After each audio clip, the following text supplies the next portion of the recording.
I graduated in April of 2005 with a degree in mass communications and a minor in broadcasting journalism. But see, what I didn't know is that the pressures of higher education for someone from the type of world that I came from would be tough. See, I used to watch that show, A Different World, and I thought I was going to be like them. I thought it was going to be easy. I saw the fun. I saw the parties.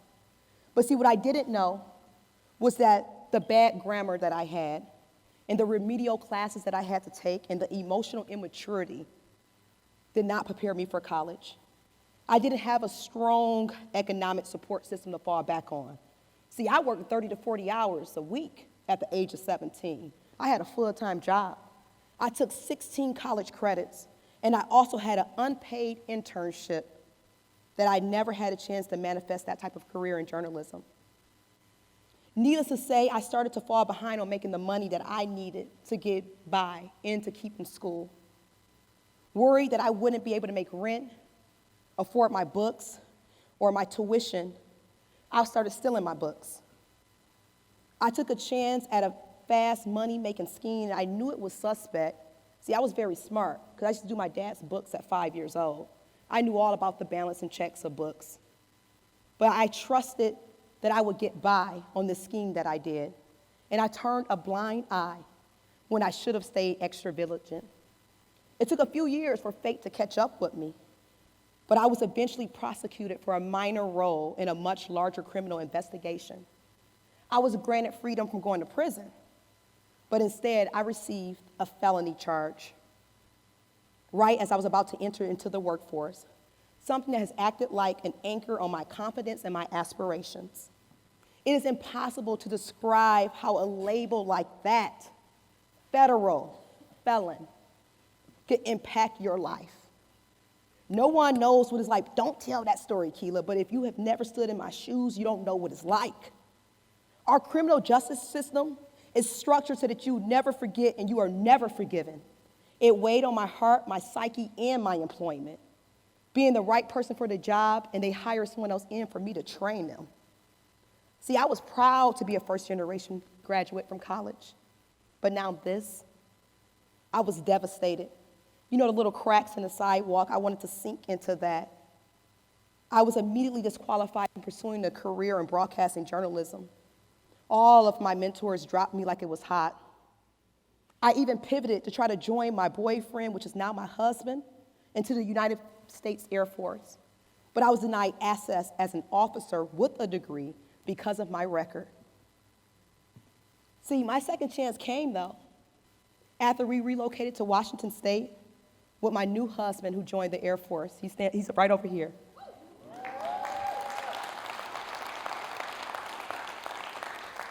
He made a sacrifice. He was doing pretty good in Detroit in 2004, 2005. He was almost making $50,000, but he knew that I needed a second chance. And so he joined the United States Air Force so we could get a second chance together. After a successful career at the University of Phoenix, I stepped out on my own after being laid off. I got a severance package, a bonus check from being a top performer, and unemployment. It didn't make sense to me. But I had endurance. So I started KDHall Communications and KDHall Foundation at the same damn time. My work ethic is undeniable. It took a few years, but I finally broke through. People were laughing at me. I was sneaking getting food stamps when I wasn't supposed to. We were missing our rent, and people were laughing, people I called friends. But I finally broken through, and I started to pick up clients, taught as an adjunct at Bellevue College. And speaking of second chances, now I'm at University of Washington. See, what I realized is that I had a lifetime of experience, hardship, and ultimately triumph under my belt, and wanted to help other young women who might be at similar crossroads, regardless of their color. For so long, my personal history has been a source of shame and caused a lack of confidence in my life. But my work with the nonprofit has transformed my troubled past into the most enduring strength and the pillar of my comeback. When I think about KDHall Foundation, people ask, why are you crazy about that foundation? Just make your money in the business. I feel you. But KDHall Foundation is a workforce development pipeline for diverse young women directly into the working world. We give them opportunities for leadership that they can't get at a Fortune 500 company. I know that for sure. Our internship program allows participants to earn paychecks while they learn skills that they need to succeed. And over the last 5 years, me and my husband have partnered with Bellevue College, Western Washington, University of Washington, University of Michigan, WSU, Eastern Washington to foster a larger pool of talented young people who will be our next generation leaders in the state of Washington, across our nation, and across the globe.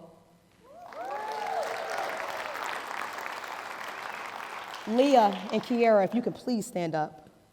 Leah and Kiara is a product of KDHall Foundation. I want to tell you something. I'm not going to embarrass y'all too much. Y'all, I know y'all want to sit down. Go ahead. Kiara is my niece. Kiara carries my middle name. Kiara wanted a second chance earlier this year, and who was I to not give that to her? It had nothing to do with me being her auntie. It had all to do with KDHall Foundation. And with Kiara being here, she has taught me the importance of having a family around your children. She has helped me and my husband so much with our kids. And Leah, when you look at Leah, you see this beautiful girl with this long hair and these glasses on, and you probably think she's going to be a lawyer.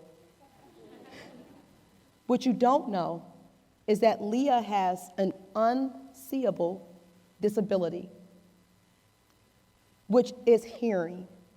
But I'm going to tell you something. I have learned so much about active listening from Leah. Leah have taught me the importance to listen to people. And I thank both of you for that.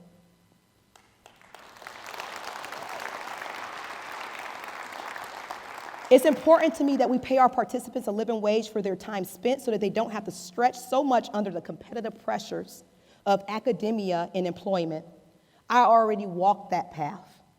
So I committed to ensuring that young ladies don't have to do the same thing that I did. I'm proud of what I accomplished, and despite the hardship, would do it all over again. My story is as atypical as it is unique. By the time most folks like me get a second chance, it's more like a snowball second chance in hell. And I can tell you that for sure. The shackles of a felony charge languish on people's soul as heavy as any chain might from a shared past not so long ago. For every one of me in the world, there are probably hundreds of people who would never have a chance to stand on a stage like this. So who am I to not share my story?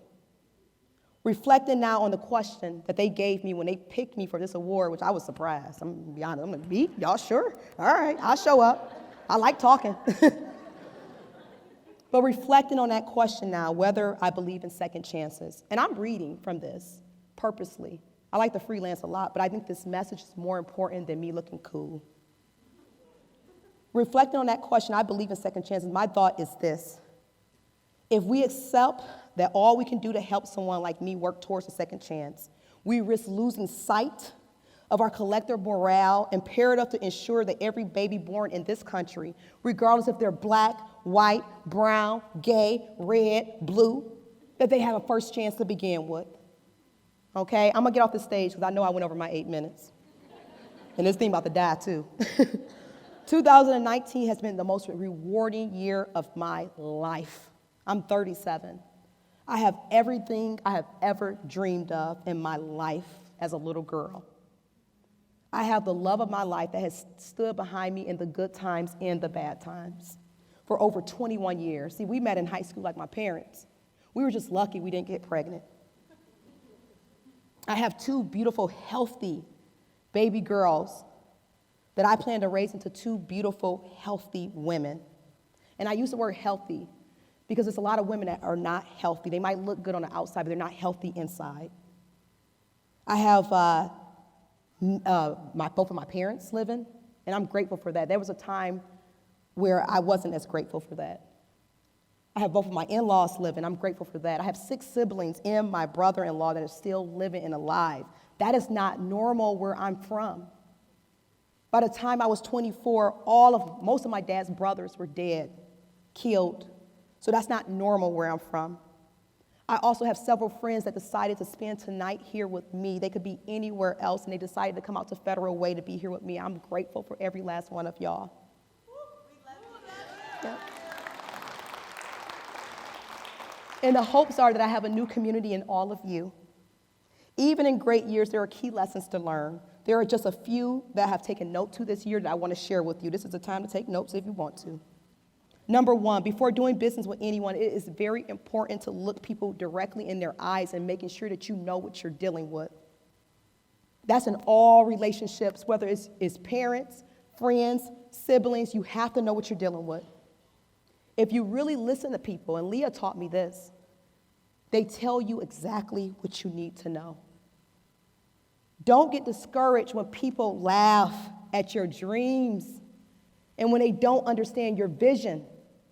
Maybe your floor is their ceiling. How can a turtle truly understand where a giraffe is at when they can only see the giraffe's feet? Now, I kind of stole a little bit of that from T.D. Jakes, I ain't gonna lie. Just a little bit. I remixed it, though. People can only do what you allow them to do to you and with you. Don't play victim. It's not attractive. It's actually unbecoming. Never let anyone ride on your coattail or your success. It is as detrimental to them as it is to you. No one, and I mean no one, can do you better than you. Nobody. And lastly, trust the process. Trust me, the process always works out. And if you want to join me with these young ladies in a fight to create more first chances in Washington State, look up KDHall Foundation. We are about the uprise of women and girls into leadership positions. I remember when I first started this foundation, somebody told me, you got to choose. You can't be working with women and college students. I said, watch me. We don't just talk about it. We're really about it. We are really about this. Lastly, I will put this down now. When you go home tonight, when you take off your makeup, when you take off your wig, if you're wearing one, when you take off that girdle, and for the men, when you go ahead and release the gut a little bit, I want you to look in the mirror at yourself. And if you ask yourself a few questions, if you're not fulfilled, if you're not happy with your life, I want to ask you just one question. Do you believe in second chances? I'm KDHall, y'all. I'm out.